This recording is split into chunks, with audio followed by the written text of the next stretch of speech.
So what brings you two together? I know you've done things together before, but why now? Why here? Well, it started when I was doing a residency at Radio City. And part of the residency, I would have, you know, different comedians and musicians would all come. It was kind of like a great collective or curation of talent. And this particular night, it was the day that riot happened in Charlottesville. Oh, yeah. And, I mean, you could feel it in the room. There were palpable feelings around it. And Jon Stewart showed up that night. And when he went on, really, like, either John or Obama are the only people that would have got. Literally, you're the only ones that would have got that Obama's got a reception. tight 5 on Charlottesville that would have crushed. No, you could feel the crowd like it was a sigh of relief. You were like a visual cue to be rational, and the set you did that day was so powerful. Well, that opens up a lot of questions. First and foremost, I was just reading about Lenny Bruce, the great comedian. Right. I think it's 50 years since he died, but all of a sudden having a resurgence. Off-Broadway play about to happen. He features in an Amazon Prime series. But Lenny Bruce? Lenny Bruce. His career's going better now. Yeah, his career's going better now. He's having a revival. He changed agents. But people are saying that, you know, the same things that he was satirizing and making, you know, part of his comedy back then exist right now. The assault on free speech, the, you know, partitioning of the country along race and religious lines, right. The protest on the streets and in Congress. And I wonder whether that affects you. I mean, whether you internalize that, given what you just said about a rational voice. Well, I don't know about a rational voice, but I think we always internalize what's around us. We're comedians, and I think we feed off of whatever the food is of the day that's coming around. I don't know that, you know, in terms of a resurgence of the country being divided along racial and class lines and gender lines and all that, I feel like that's always with us. It's just at times it's maybe bubbles up more explicitly, but even when you don't say it out loud, it still exists. And it's always, you know, foundational. And so I don't know that it ever goes away. Do you think it is more acute right now? The division? Yeah. No, man, no. In fact, some of the things they say, even when they say that Russia influenced the election, it's kind of like, is Russia making us racist? Is that who's doing it? Oh, okay, I thought it was. Oh, my God, thank goodness I thought it was us. Putin was like, you know, you should be racist. Huh? I hadn't thought of it that way. Yeah, if they kill the country that way, then we're the murder weapon. Yeah. So we've always been. Is the Trump era a good era for comedians? Is it just unbelievable fodder or not? I would not even name the era after him. Yeah. He's getting too much credit. Well, he's the president? He's not making the wave, he's surfing it. Yeah. They were the energy's always been there. All he does is sing those people's greatest hits. Build a Wall, all these things we've heard before. He just sings all the songs. He's the only one that has been brash enough to do it. He's been a lot more aggressive towards journalists and reporters. I wonder what you think. I mean, obviously we're speaking in a moment when, you know, one of our colleagues has been butchered in cold blood. Right. In a consulate. In Saudi. Sure. In Turkey. That's terrifying. And in that environment, President Trump talks about a candidate running for office who has body slammed a reporter. And I'm going to play a little bit of what he said. Any guy that can do a body slam, he's my kind.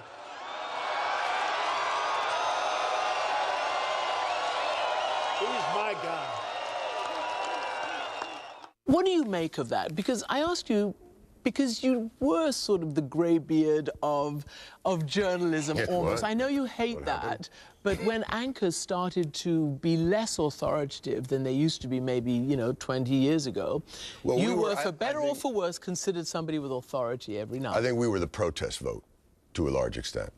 We were none of the above. So people would say, you know, who's the most trusted news anchor? And they would list the 4 network anchors, and then they would throw in, you know, my name, none of the above, and everybody's like, none of the above. And they would circle it, and that would go there. You know, I think that he is a performer. When we do our shows, we do our shows.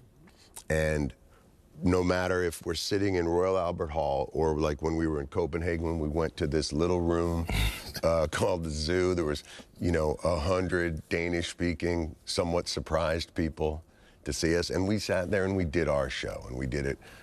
Donald Trump is a salesman who changes his pitch depending on who he's in front of. What he doesn't realize is it's all being recorded.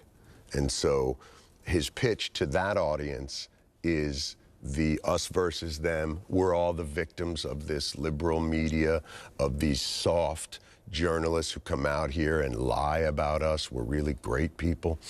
And that's what he pitches to them. And if you ask him about it and you say, do you think that's okay to body slam a reporter? No, of course not. That's, not do that. But I was joking. It was a little joke I was making in front of friends. Before we go forward, let's go back to the day after the election. You were hosting Saturday Night Live right after the election.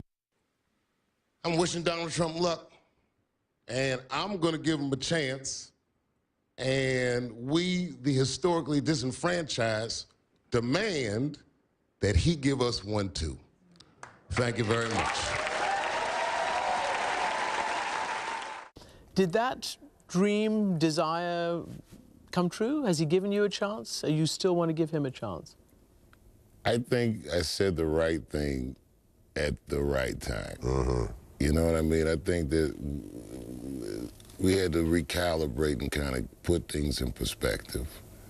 I'm a black American, so these feelings that people felt right after the election, we felt that many elections consecutively, and I think that to some degree people overreacted. Like, the alternative to giving him a chance was storming the streets, and if something good's on television, I'm not doing that.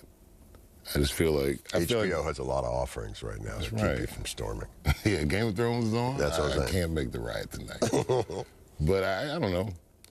Is he doing a good job? Am I happy with what he's doing? No, it's been very difficult to watch the last couple of years. Harder than I think I thought it would be, in that there was a part of me that thought when you get in that room and it's nighttime and there's no one around and Teddy Roosevelt and Abe Lincoln and everybody's up on the walls and they're staring at you, that brings a certain cognitive weight to what you're feeling. And I imagine he walked in that room, he's like, take that down, put up dogs playing poker. Can a fella get some French fries around here? I think that, oddly enough, he transformed the White House, and the White House wasn't able to transform him. Back in 2015, when he announced for president, Mm-hmm. you didn't take it entirely seriously. The man came down an escalator. Can I just play what you said? Oh, sure. Like many of you, I heard some interesting, let's call it news today, about a certain, let's say, gift from heaven, entering the presidential race, because apparently Huckabee Santorum wasn't far-fetched enough. I gotta tell you, the world right now is like, whites are black, Trump's running for president, like... Should you have taken him more seriously? I mean, you were the oracle, John. Yeah, now. I didn't think, I thought America was gonna go, is that an escalator in a mall? I'm not gonna vote for that, dude. Like, I didn't think he meant it. And when he gave that speech, quite frankly, I really thought when he said, Mexico sends us the worst, the rapists and murder, I really thought he had disqualified himself.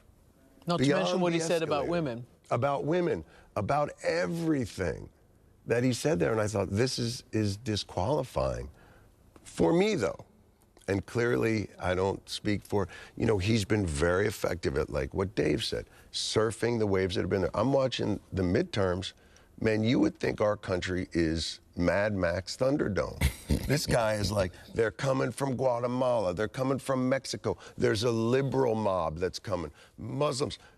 And you would think everybody in the country is just like, to the bunker, to the ramparts. To that point, it's been written about you, Dave, that... It has been written. It has been said that you have a singular gift for blurring left and right, red and blue states. What do you think that means? That somehow you're able to sort of surf, bring them together, not necessarily get stuck in the political divide? Because most of the political discussion is so binary, and I'm way more interesting than that. It's just a dude. So you're way more interesting than that? Yeah, most people are. If you talk to them, you know, I hear people say, you know, families are not speaking to one another because of politics. That sounds insane to me. Like, there's a ton of people that I love and respect that I completely disagree with.